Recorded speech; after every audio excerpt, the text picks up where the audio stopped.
안녕하세요. 지난 한 주간 잘 지내셨습니까? 오늘은 상호 주관주의와 영성 두 번째 시간을 갖도록 하겠습니다. 이제 저희들이 남은 강의가 오늘 빼면 두 번 정도 남아 있습니다. 그동안 고생을 많이 하셨고요. 마무리를 잘 하시면 좋겠습니다. 지난 시간에도 살펴보았지만 상호주관주의라는 것은 주체성을 지닌 개별적 존재 사이에 이루어지는 상호작용이라고 말할 수 있습니다. 상담적 맥락에서 상호주관성이란 두 개의 주체성, 다시 말하면 내담자의 주체성과 분석가, 상담자의 주체성 간의 교차로 이루어지는 특정한 심리적 영역을 의미하는 것입니다. 자, 거기에서 우리가 좀 더 영성적 차원에서 함께 살펴볼 수 있도록 하겠습니다. 먼저 첫 번째는 정서조절과 상호주관성입니다. 피터 포나기는 이러한 믿음을 가지고 있었습니다. 경험의 성찰적 양식으로 넘어가는 가교는 정서 조절을 토대로 세워진다고 믿었습니다. 자녀의 불안을 대체로 잘 담아내는 부모, 잘 담아주는 부모의 유아들이 대개 정신화를 할 잠재력이 충분히 있는 안정애착을 형성하게 된다고 말합니다. 윌프레드 비오는 지지적인 어머니는 유아가 스스로 감당하지는 못하지만 어머니가 그것을 느끼도록 어머니 안에서 불러일으킨 감정적인 경험을 정신적으로 담아낸다라고 말합니다. 다시 얘기하면 이 담아내기란 엄마는 원래 유아가 견딜 수 없었던 감정적인 경험, 유아가 소화해내고 처리해낼 수 없었던 감정적인 경험을 어머니 자기 안에서 견뎌냅니다. 그리고 소화하고 처리합니다. 또 더 나아가서 유아가 견딜 수 있는 형태로 되돌려주는 것, 이것을 윌프레드 비오는 담아내기라고 정의하였습니다. 포나기는 이런 비오의 이론을 가지고 와서 부모가 정서적으로 그리고 신체적인 돌봄의 언어를 통해서 다음 세 가지를 전달함으로써 아이의 고통스러운 정서를 담아낼 수 있다고 보았습니다. 첫 번째는 그들이 아이의 고통의 원인과 그로 인한 감정적인 충격을 이해하는 것입니다. 그게 첫 번째고요. 그 다음 두 번째는 그런 고통에 대처하고 그것을 줄여줄 수 있습니다. 그리고 세 번째는 점차 생겨나고 있는 아이의 의도적인 입장을 알아차릴 수 있다는 것입니다. 결국 부모가 공감과 적절한 대처, 그리고 아이의 의도적 입장에 대한 이해가 담긴 반응으로 아이 스스로 감당할 수 없는 감정과 정서들을 성공적으로 담아내면 이때 부모는 상호작용을 통해서 아이의 정서를 조절하는 과정에 참여하는 것이 됩니다.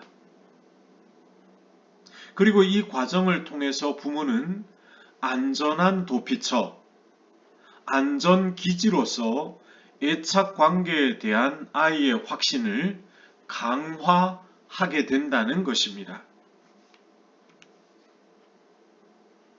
세 번째, 아이의 정서 반영하기입니다. 우리가 살펴보았는데 위니캇은 이렇게 얘기를 합니다. 거울보다 먼저 보는 것은 엄마의 얼굴이다. 포나기는 감정적인 조율을 잘하는 부모는 어떤 부모냐?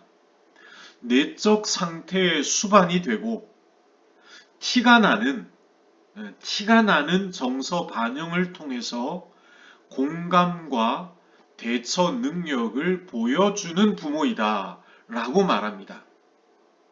그래서 부모의 얼굴 표정 또 음성 표현은 유아의 정서에 부합하며 이에 부모의 정서 표현은 아이 자신의 정서적인 최초 표상의 기초가 된다는 것입니다.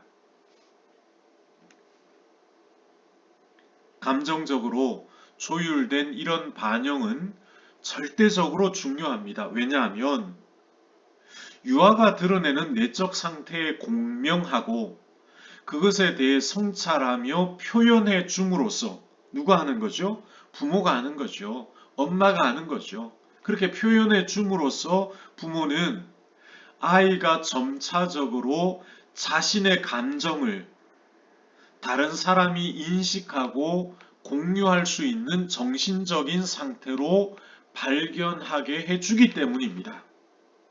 자, 그런데 부모가 만성적으로 아이의 고통스러운 정서를 담아낼 수 없을 때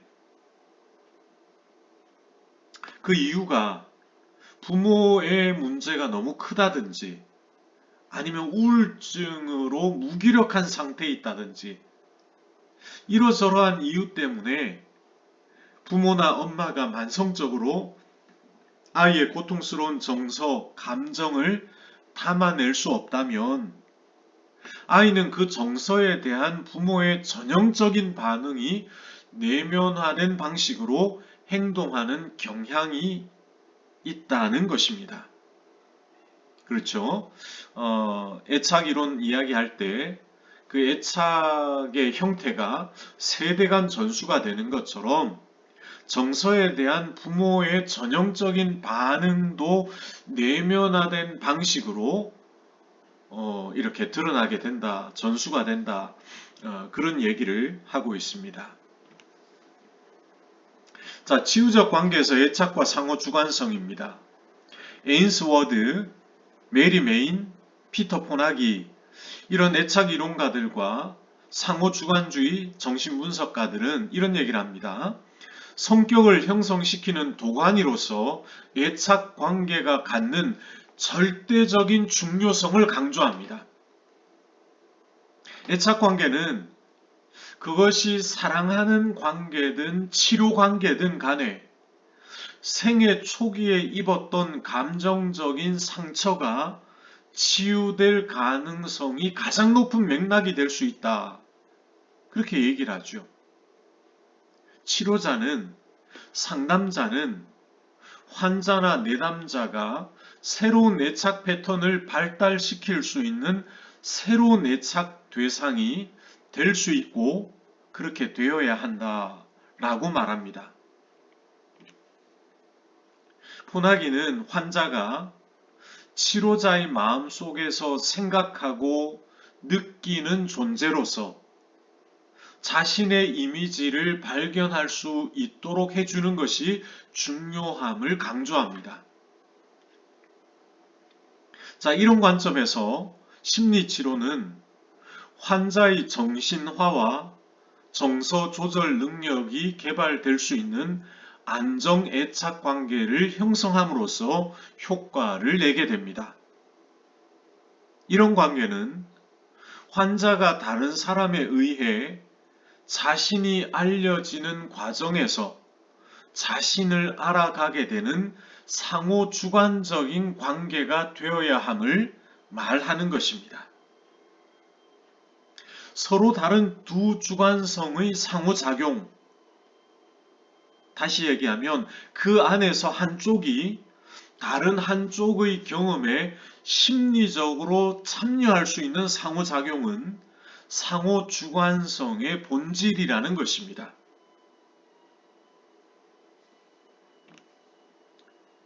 최초의 친밀한 관계, 애착관계, 상호주관적 관계는 아주 중요한 발달의 도가니가 됩니다.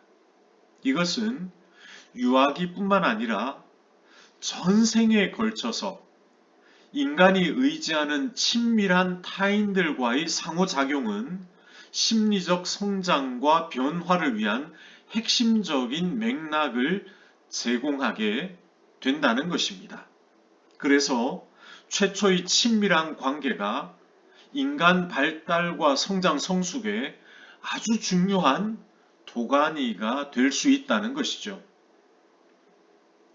안정성 또는 불안정성을 출현시키는 함께 만들어지고 상호적으로 조절되며 상호주관적인 상호작용을 통해 아동들은 관계를 맺는 방법, 감정을 조절하는 방법, 사회적 존재로서 공동체 안에서 자율성과 친밀성을 가지고 더불어 함께 삶을 누리며 살아갈 수 있는 방법을 배우게 된다는 것입니다. 이게 얼마나 중요한 것인지 우리가 상호주관주의를 보면서 좀 더 깊이 깨달아 알게 됩니다. 환자, 내담자들은 치료적인 상호작용이라는 본질적으로 상호주관적인 상황에서 다른 사람들과 그리고 그들 자신의 느낌과 어떻게 더 나은 관계를 맺을 수 있는지를 배우게 됩니다. 이 두 경우에 발달에 대한 이론 결과를 낳는 비결이 있는데 그것이 무엇이냐 하면 상호주관적 관계 내에서 이루어지는 정서적인 의사소통의 질, 거기에 담겨 있다. 서로의 마음을 아는 거죠. 그리고 서로의 마음을 알아차리고 이해하고 공감하고 조율하는 정서적인 의사소통의 질이 발달에 엄청난 영향을 미치게 된다라는 것입니다. 상호주관주의 정신분석학자들의 주장이 크게 세 가지가 있습니다.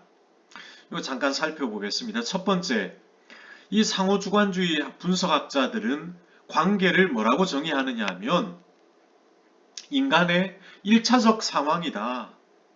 primary situation이다. 그렇게 보고 있습니다. 인간은 관계 속에서 태어나고 관계 속에서 자라나고 결국 관계 속에서 생을 마감하게 된다. 그래서 인간은 관계 속으로 태어났다. 우리의 적응 능력과 삶은 관계적으로 발달하고 유지되며 그리고 변형이 됩니다. 개인의 주관성은 상호주관적 맥락에서만 나타나고 변형되며 이런 접근은 관계적입니다. 두 주체, 최초의 주체는 유아와 엄마죠. 그리고 상담자와 내담자, 이 두 주체 간의 두 인격 사이의 힘과 능력과 경험 등에서 심각한 불균형이 있죠. 이걸 뭐라고 얘기합니까? 비대칭이라고 얘기를 합니다. 대칭적이지 않아요. 유아와 엄마가 어떻게 대칭적이었습니까? 상담자와 내담자가 어떻게 대칭적이었습니까? 비대칭적이죠. 그렇다 할지라도 두 주체는 기본적으로 독립적인 인격체죠. 그리고 일방적이 아닌 상호적인 깊은 공감적인 이해를 통하지 않고서는 서로 만나지지도 않고 만날 수도 없기에 거기에는 온전한 치유와 성숙은 이루어질 수가 없다는 것입니다. 서로 간의 힘과 능력과 경험에서 심각한 불균형이 있고 비대칭이 있지만 두 주체는 독립적 인격체이며 상호적인 깊은 공감적 이해를 통해서만 진정한 만남이 이루어지고 거기에 온전한 치유와 성숙이 이루어지게 된다는 말이죠. 그 다음 두 번째는 상호주관적 관계에서 중심이 되는 것은 인지적 측면이 아니라는 거죠. 지적인 측면이 아니다. 경험된 정서의 공유입니다. 상호주관적 관계란 상호 정서 작용을 의미합니다. 감정과 정서야말로 유아가 자신의 경험을 조직함으로써 인격이 발달하게 되는 동기고 정신분석에서 치유가 일어나는 동기가 된다는 것입니다. 그래서 상호주관주의의 상호성에서 중요한 것은 정서입니다. 따라서 치유를 위해서 환자들의 생생한 정서적 경험과 고통을 이해하는 데 초점을 두는 것은 대단히 중요한 그러한 부분이라고 말을 할 수 있을 것입니다. 이게 두 번째고요. 그리고 세 번째는 이런 앞에서 말씀드린 접근은 심리치료자에게 무거운 불균형의 윤리적 규범을 요구합니다. 마치 충분히 좋은 부모가 수년간, 수십 년간 그렇게 하였듯이 공감적으로 손을 내밀고 접촉에 이르고 이해하는 책임감을 강조하는 거죠. 이러한 세 가지가 상호주관적 정신분석가들이 강조하는 강조점이라는 것입니다. 그 다음으로 우리가 보게 될 것은 상호주관적 공간에서의 인격적 만남입니다. 공간입니다. 스페이스죠. 인간의 성숙과 치유가 일어나기 위해서는 그 관계가 상호주관적인 것이 되어야 합니다. 이제까지 계속 말씀드린 바죠. 여기서 상호주관적이라는 뜻은 살아서 역동적으로 반응하는 두 존재 사이의 관계, 두 주체적 존재 사이의 관계를 의미하는 것입니다. 관계를 맺는 두 존재는 각각 독립적인 주관성의 세계가 있어서 이를 상호 존중합니다. 그리고 그 영역을 침습하거나 강제로 변화를 주려고 하지 않습니다. 그런 독립된 관계 안에서 자율성과 친밀함을 함께 누리는 관계, 그런 관계에서 성숙과 치유가 일어날 수 있는 진정한 공감적 연결, 진정한 사랑이 가능하게 된다는 것입니다. 그렇게 되기 위해서 무엇보다 먼저 두 존재는 절대적으로 인격적인 존재, 독립적인 존재, 주체적인 존재임을 인정하고 수용하는 것이 전제가 되어야 합니다. 마틴 부버의 이론을 가져오자면 나와 너의 관계입니다. 나와 그것의 관계가 아니라 나와 너의 관계가 될 때만이 그 관계 속에서 진정한 치유와 성숙과 변화가 일어나게 된다는 것입니다. 첫 번째 우리가 생각해 볼 것은 인간을 향한 상호주관성입니다. 인간을 향한 하나님의 상호주관성. 하나님의 인간에 대한 관계 방식은 늘 상호주관적이고 이것이 하나님의 돌봄의 속성입니다. 대표적인 예로 창세기 보면 에덴 동산에 선악과 사건이 나오죠. 동산의 모든 과일, 모든 것은 다 마음대로 취할 수 있지만 동산 중앙에 있는 선악을 알게 하는 나무의 열매는 따먹지 말라. 그것을 먹는 날에는 죽게 된다라고 말씀하셨죠. 그런데 하와가 뱀의 유혹을 받고 그 선악과를 따먹고 자기의 남편인 아담에게 주는 사건이 벌어지게 되죠. 선악과 사건에서 하나님의 주관성과 인간의 주관성이 만나는 접촉점이 이루어지게 됩니다.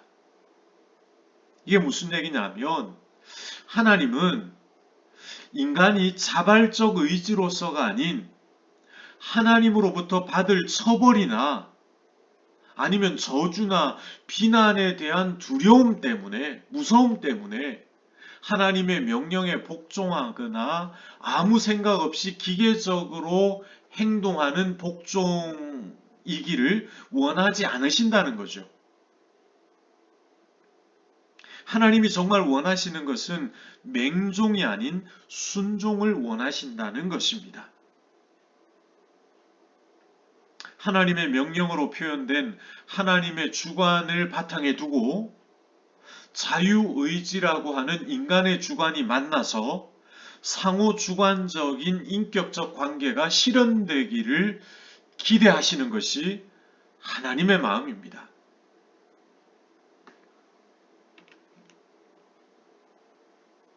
선악과 사건 이후에 인간이 범죄함으로 타락하여 동산 밖으로 내쫓기게 되죠.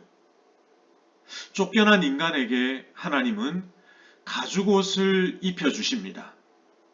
그 가죽옷을 주시는 하나님의 돌봄도 상호주관적인 것이라고 그렇게 말할 수 있을 것입니다.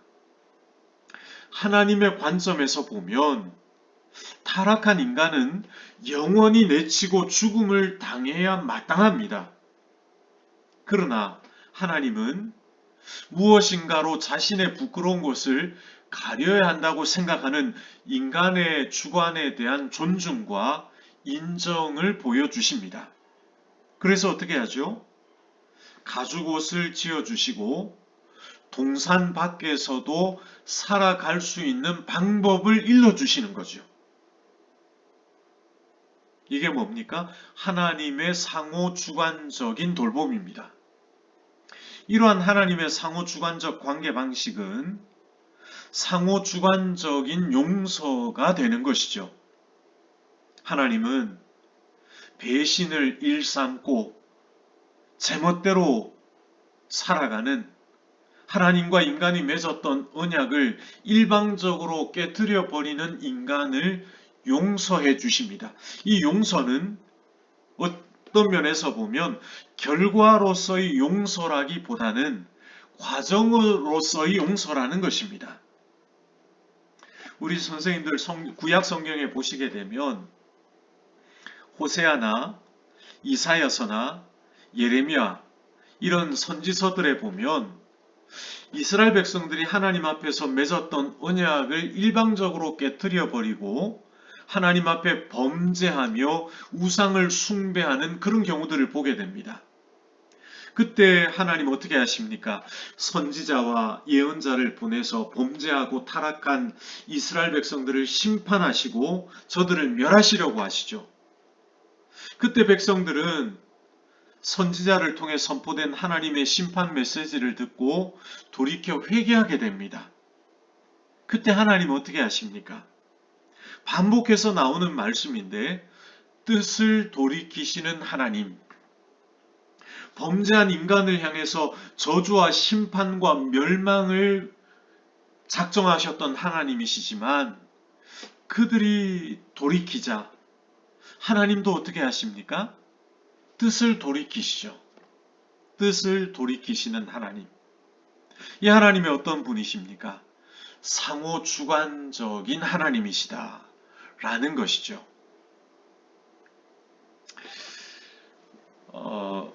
사전 강의는 여기까지 하겠습니다. 이어서 내일 저녁에 상호주관주의와 영성에 관해서 계속해서 이어서 강의를 진행하도록 하겠습니다. 강의안을 함께 올려드리겠습니다. 한번 이렇게 쭉 읽어보시고 내일 함께 참여하시면 전체적인 내용을 이해하시는데 도움이 되시리라고 그렇게 생각이 됩니다. 평안한 저녁 되시고요. 내일 저녁에 함께 뵙고 또 함께 좋은 시간 가질 수 있기를 바라겠습니다. 감사합니다. 수고하셨습니다.